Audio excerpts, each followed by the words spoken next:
Ok, donc là, aujourd'hui, on démarre les hostilités. On va découper nos planches de bois qu'on a préalablement préparées.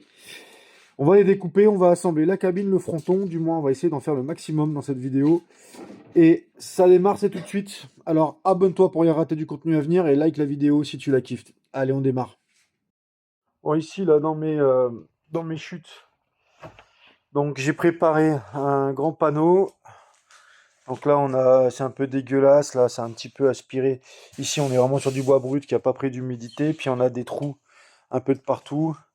Ici, identique. Donc je vais tirer un trait de coupe ici, là, pour passer, voilà, devant tous les trous qui ont été faits. Comme ça, je sépare. Et là, j'ai donc un trait droit. Ici, je me mets bien d'équerre. Mon rail guide de massue plongeante parfaitement aligné pour avoir vraiment une coupe d'équerre et bien démarrer. Voilà, ça va être le premier trait.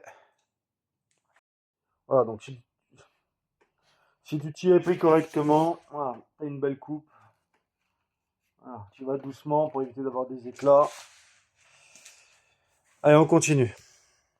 Bon, maintenant, j'ai trois codes de référence. Donc là, j'ai l'arrière de ma cabine qui est équerre avec la coupe que j'ai fait, qui est équerre avec la coupe avant. Et donc, ce trait est parallèle à ce trait. Donc maintenant, on va rentrer dans le dur. On va faire les coupes compliquées. Donc là, j'ai retourné ma planche pour pouvoir la poser comme il faut sur les tréteaux. Et tu vois, j'ai fait la découpe. Donc ici, le support du fronton. On descend de 6. Et on vient chercher la cote de 425 mm. Je sais pas si je t'ai dit, mais tu vois, j'ai mis les deux feuilles l'une sur l'autre. Ça permet que j'aurai une parfaite symétrie entre les deux feuilles. Bon, après avoir mûri mes réflexions pour la coupe, j'ai pas de scie sauteuse vraiment de qualité qui permette d'avoir une coupe vraiment, vraiment droite et angle droit. J'ai quand même 40 mm d'épaisseur, donc je vais pas tenter le diable. Ce que je vais faire, étant donné que j'aurai de toute façon de la préparation à faire sur mon bois, sur ma surface, je vais user du mastic, parce que j'ai quand même des trous à différents endroits, etc. Et puis il faut vraiment que ce soit hyper lisse pour le kit déco. Ce que je vais faire, je vais tirer un trait à la circulaire avec le guide, là, qui va avancer jusqu'ici. Et je viendrai dépasser ici. Et après, je reboucherai et je poncerai pour avoir un état de surface lisse. Ça n'aura aucune conséquence sur la structure de la cabine. Donc voilà, ça me permettra de vraiment avoir des belles coupes, des vraies belles coupes, bien linéaires et pas un truc qui fasse comme ça, ni comme ça. Tiens, je me comprends. Je sais pas si tu m'as compris, je me comprends. Bon, bah allez, on va enlever ce bout que j'ai marqué. C'est parti. Ok, on a fait nos deux flancs. Voilà, nos deux flancs de cabine, nos deux côtés.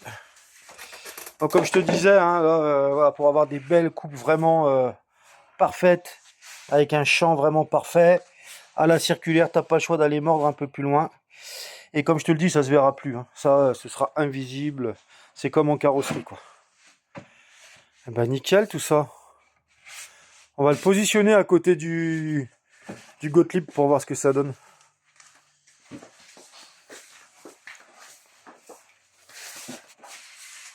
Oula, mais c'est qu'il est tout petit. Non, il est pas tout petit. Il est 13 cm plus petit que l'origine. On est très bien là, c'est exactement ce que j'ai dessiné sur le plan. C'est parfait. Parfait, parfait, parfait. Voilà, donc toutes les planches sont découpées. Donc j'en ai encore une là, et les deux planches que tu vois, c'est celles qui vont venir pour le fronton. Plus le... Tourne la face là qu'on va voir. Voilà, deuxième face de la cabine. Donc là, pour petit montage à blanc, juste avec des scotch, déjà pour voir si tout est d'équerre, si tout correspond. Donc on va assembler, ce qu'on va faire, on va pré-percer des trous et mettre des autofoses, n'importe quoi, des vis à bois, voilà, sur la longueur. Ok, donc là, ça y est, la cabine est montée, complète, intégrale.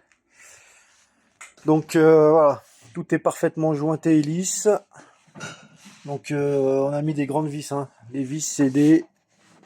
Bon, c'est pas pour citer la marque, mais voilà, le type de vis c'est de la VBA en 4,50. C'est un peu long, comme ça permet d'aller vraiment chercher la matière. Et je fais un avant-trou, donc un avant-trou à 2,5. Voilà, je fais un avant-trou de la longueur de la vis, je perce et ensuite je mets la vis pour pas tout éclater, pour pas tout défoncer. Donc et ben là, franchement c'est super, hein. Tout est parfaitement jointé. Voilà. Tout est parfaitement jointé.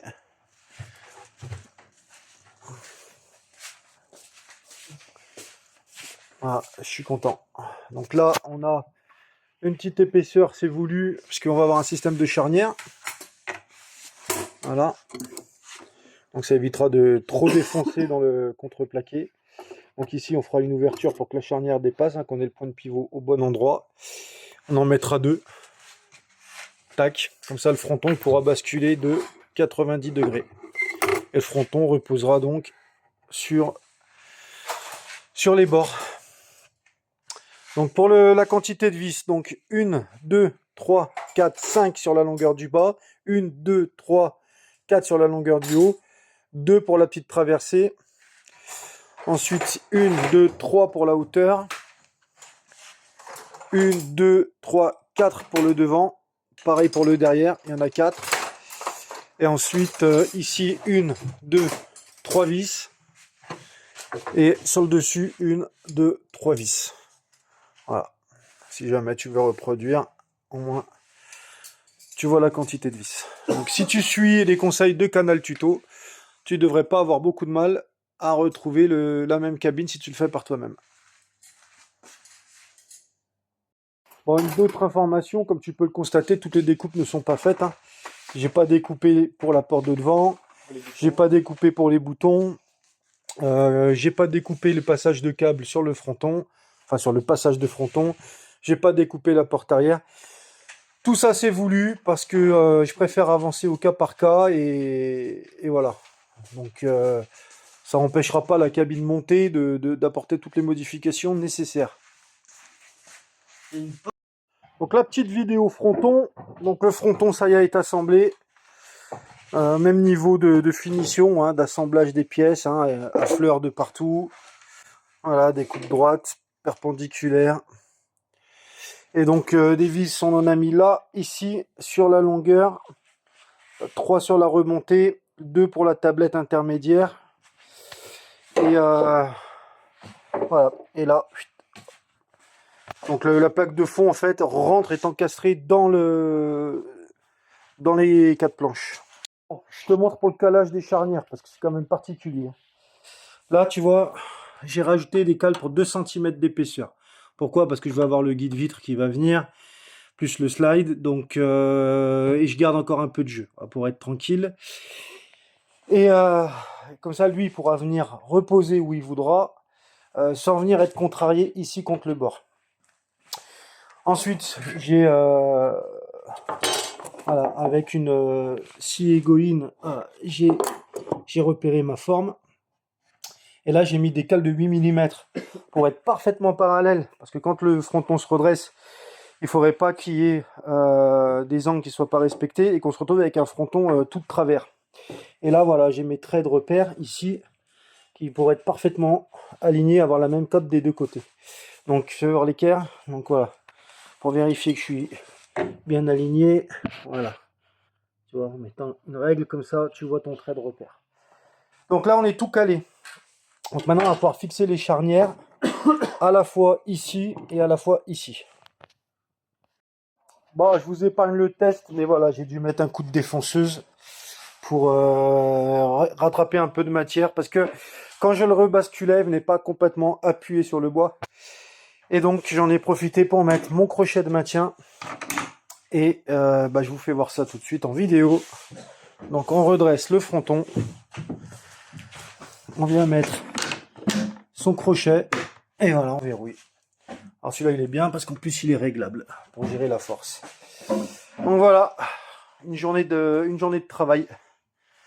On peut dire qu'on a bien avancé. On commence à avoir l'idée du design et de ce que va être le flipper une fois terminé, le pin cab. Écoute, hein, l'espace commentaire, il est dédié à ça. Si tu as des commentaires à faire, dis-les. Tant que je suis en chantier, c'est le moment ou jamais.